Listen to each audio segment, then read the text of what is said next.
You know how it is? It feels like these days, well, everywhere you look, really, Uh-huh. tech, healthcare, even like creative fields, every single project needs someone in charge, right? Someone keeping things on track. Totally. Steering the ship. Exactly. And project management, it's not just a nice to have skill anymore. It feels, Uh-huh. well, essential, It really does.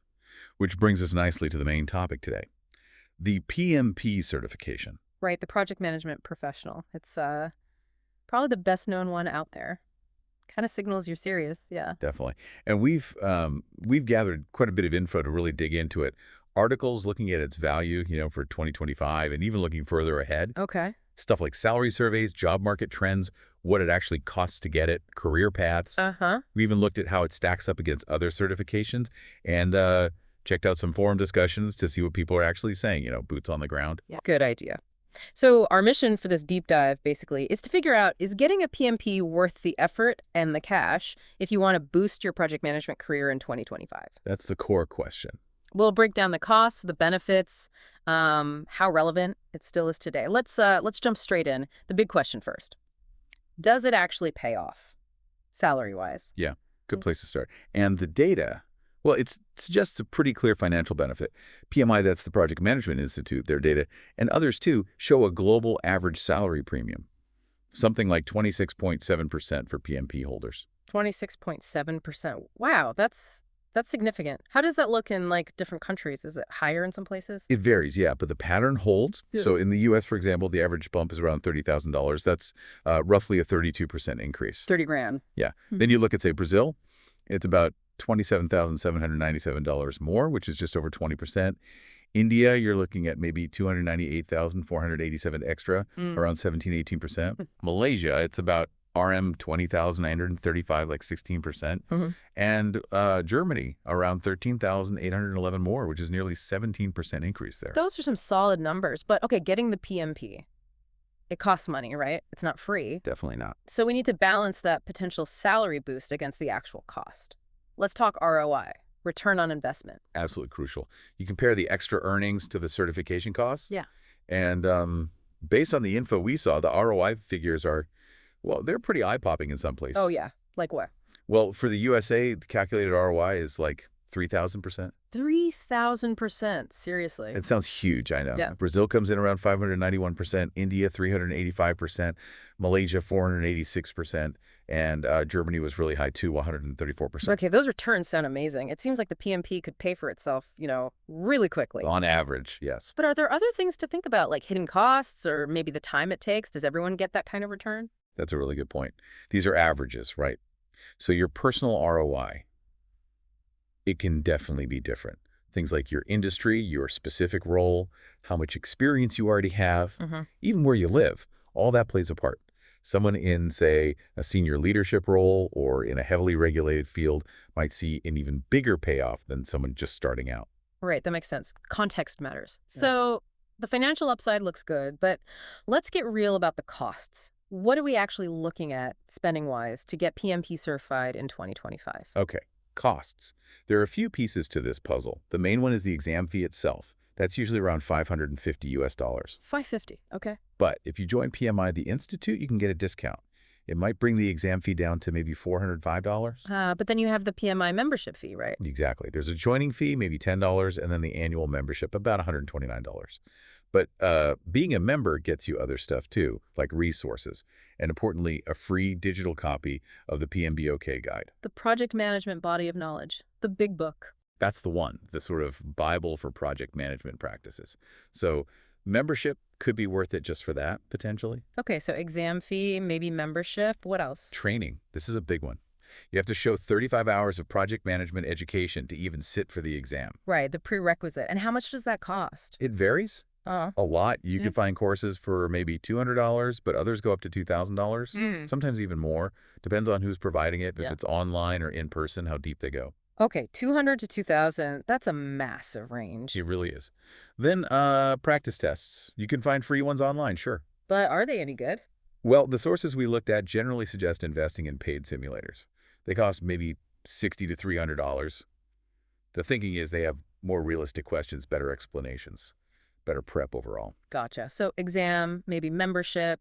the mandatory training, practice tests. Are we missing anything? Yeah, the PMBOK guide itself. Mm-hmm. If you're not a PMI member, buying it costs around $40. Hmm. And some people like to get extra study guides or reference books, too. Right. That could add another, say, $40 to $100. Okay, so if we add all that up, what's the ballpark total cost we're talking about for getting a PMP in 2025? Tallying it up, Hmm. the total estimated cost could be anywhere from roughly $810 on the low end, up Sure. to potentially $2,990 USD on the high end.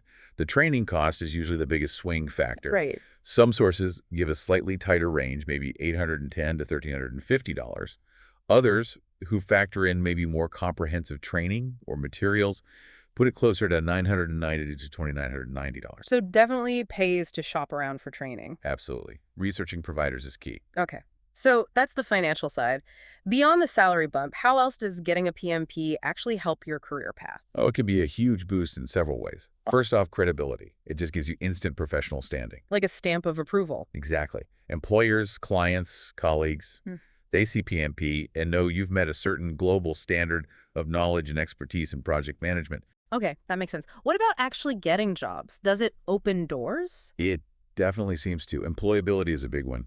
They're projecting massive growth in project management roles, something like 87.7 million needed by 2027. Wow. So in a crowded field, having PMP helps you stand out. Our sources said that in Q1 2025, about 72% of PM job postings listed PMP as either required or preferred. 72%. That's most of them. It is. And it gets even higher for senior roles, like jobs paying 120 Hrs or more. 87% of those specifically asked for PMP. 87% for senior roles. Okay, that's pretty telling. But what about the other 28%, the ones that don't mention PMP? Are there specific places where it's less critical? That's a really sharp question. You might find, yeah, that in maybe smaller companies or like really agile-focused startups, they might put more weight on specific agile certs, like a Scrum Master cert, maybe CSM or PSM. Their focus might be more on speed and flexibility. Right. But even there, that foundational PM knowledge from the PMP, it's still useful. It just might not be the main thing you're screening for initially. Okay, that distinction helps. So it's not just about landing a job, but also about climbing the ladder, right? Career growth. Absolutely. Yeah. The whole process of studying for the PMP, it equips you with a really solid skill set. Yeah. You get a broader view of methodologies, best practices.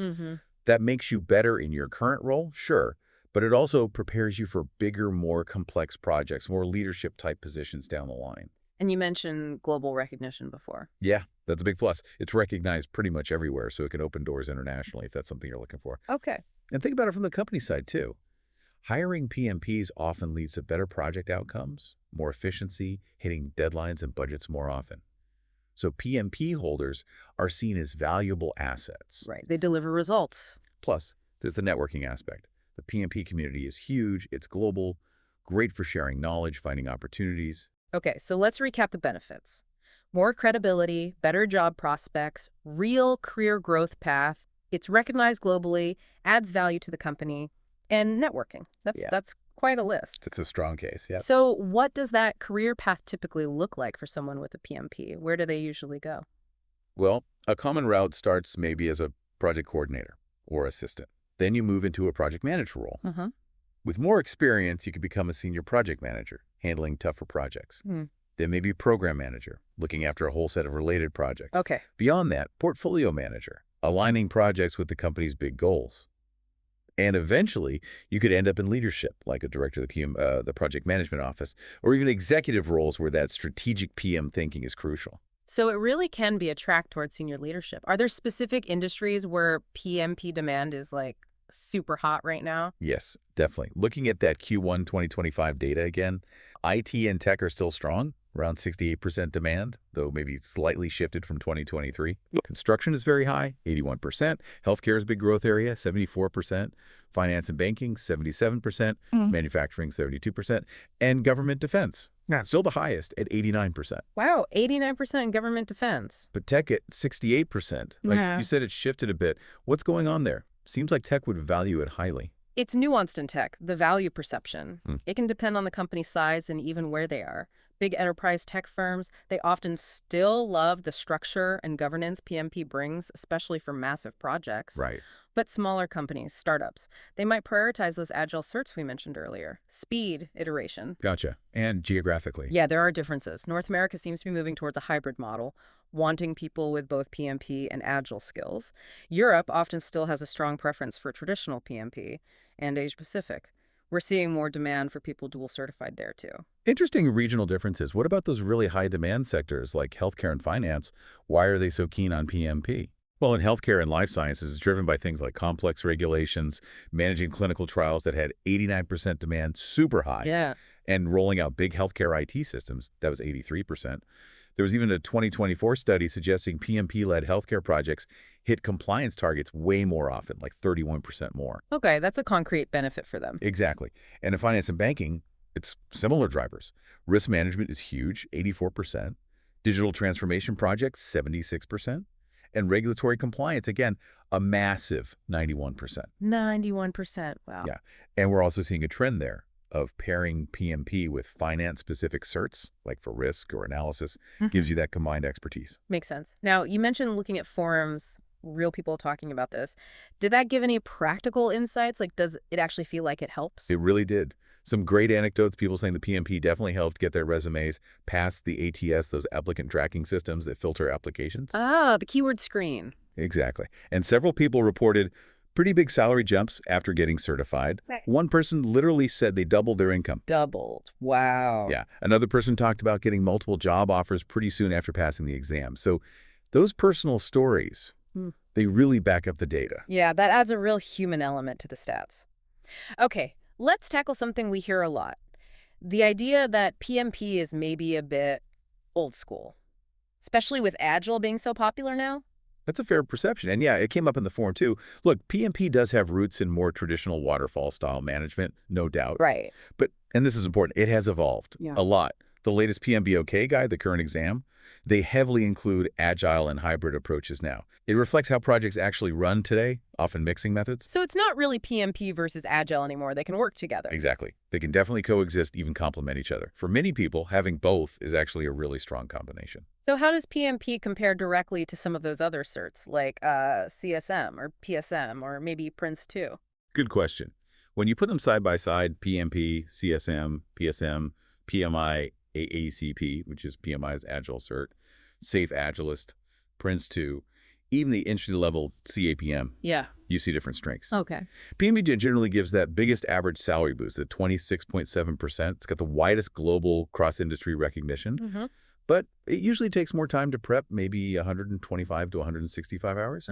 And the costs, as we saw, can be higher, potentially up to like $4,500, depending on how you study. So bigger investment, potentially bigger reward, broader recognition. Right. And while its breadth is a strength, some might feel it's less laser-focused on specific agile frameworks compared to, say, a CSM. And in some super fast-moving tech areas, maybe it's seen as a bit more theoretical sometimes. Okay, that makes sense. So PMP strengths are recognition, salary potential, especially higher up.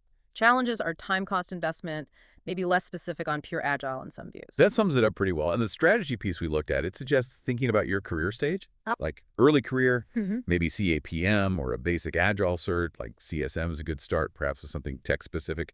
Mid-career, that's often prime time for PMP, maybe combined with Agile or an industry cert. And senior level. Senior level PMP often becomes almost expected. Then you might look at even more advanced program or portfolio management certs. What about those industry pairings you touched on earlier, like tech plus what? Yeah, for tech, a common power combo is PMP plus a cloud cert, AWS, Azure, or PMP plus CSM. Shows you get both structure and agility. ROI can be fast there. Okay. Healthcare? Healthcare, maybe PMP plus CPHIMs for health IT, or a lean healthcare cert. Very valuable for process improvement roles. Strong ROI potential. And finance. Finance. We mentioned PMP plus maybe a CFA or FRM for risk. That combo is getting really popular. It helps bridge project execution and financial expertise, especially for leadership roles. It really sounds like PMP is a powerful foundation, especially if you build on it strategically with other skills relevant to your specific path. That's exactly the takeaway. It's a strong base. Okay, let's look ahead. What trends are coming down the pike that might change the value of PMP? There are a few interesting ones. AI integration and project management, that's happening. Is AI going to take over PM jobs? Doesn't look like it? Not really. It seems AI tools are great for tasks like analysis, scheduling, but they're augmenting, not replacing. You still need the human skills, the strategic thinking PMP teaches. And PMP is even starting to cover AI concepts. Interesting. Remote and hybrid work, that's huge, right? And it actually seems to strengthen the case for PMP. How so? Because when teams are spread out, that emphasis PMP puts on clear communication, documentation, solid risk management, it becomes even more vital. Okay. That's a counterintuitive point, but it makes sense. What about companies becoming more product focused and the whole sustainability ESG thing? Right. Product-centric organizations. It's a bit mixed.